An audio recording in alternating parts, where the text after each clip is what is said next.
Throughout the world, men and women are planting the gospel, leading churches, mobilizing and multiplying disciples, and birthing new churches to carry the fullness of Jesus into every part of the world.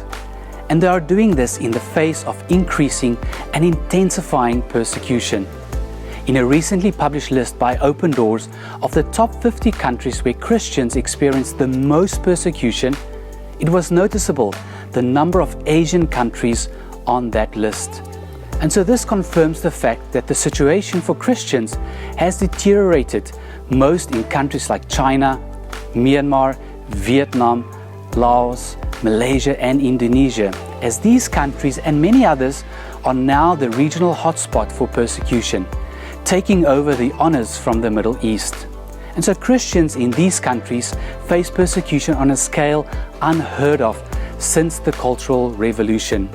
Yet, if anything, this has brought new life to their faith, which has led them to also introducing Christ to others.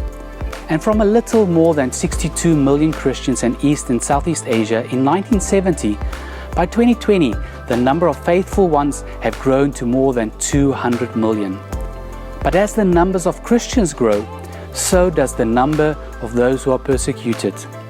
In Southeast Asia, there has been a worrying rise in Islamic extremism.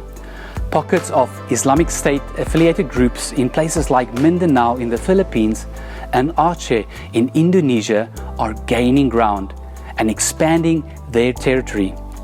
While in Malaysia, for the last 5 years, the ban of printing and distributing the Bible in the local language Malay has been put in place. Another country where the Christian minority is facing extremely difficulties is Vietnam. And so for the last 2 years, Harvesters Ministries, we've been partnering with indigenous leaders, training them in evangelism, in discipleship, and pastoral training, which ultimately leads to saturated church planting.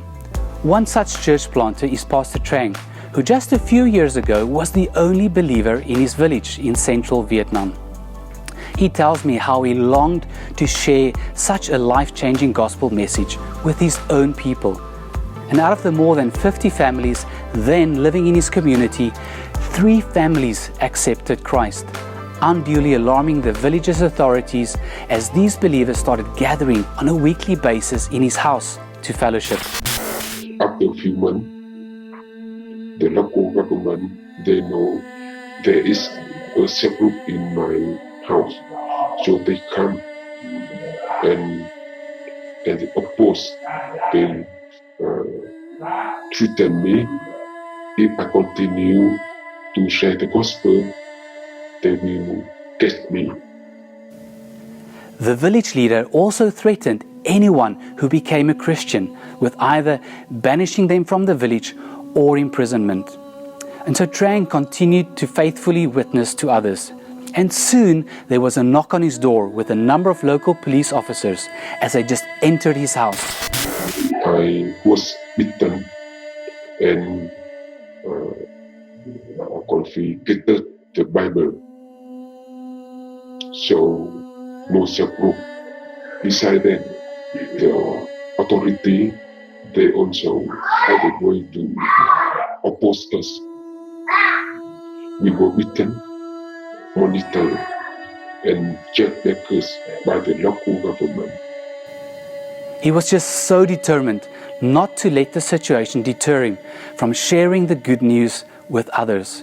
And so in 2018, through the Harvesters Church Planting Model Training, Pastor Trang started to develop a strategy to reach some of the surrounding villages. Going on a prayer walk in one of these villages, he was yet again met with harsh treatment.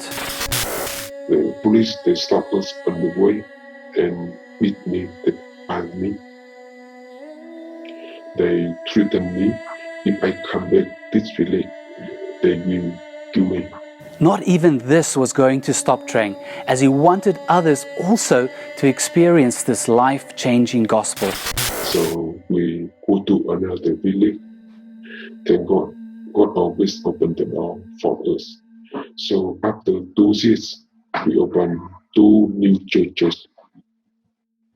Thank God very much. We know 2 says we just opened 2 churches, not many, but in the difficult area, God bless us, even though we're facing many difficulties, but God always be with us and lead us in His way. Recently, Pastor Trang confirmed that he's already in the process of planting his 3rd church. And so for many church planters, saying yes to following the call of Jesus to lead a church and make disciples is truly a life or death decision. In countries like Vietnam, despite the persecution, the church is still there.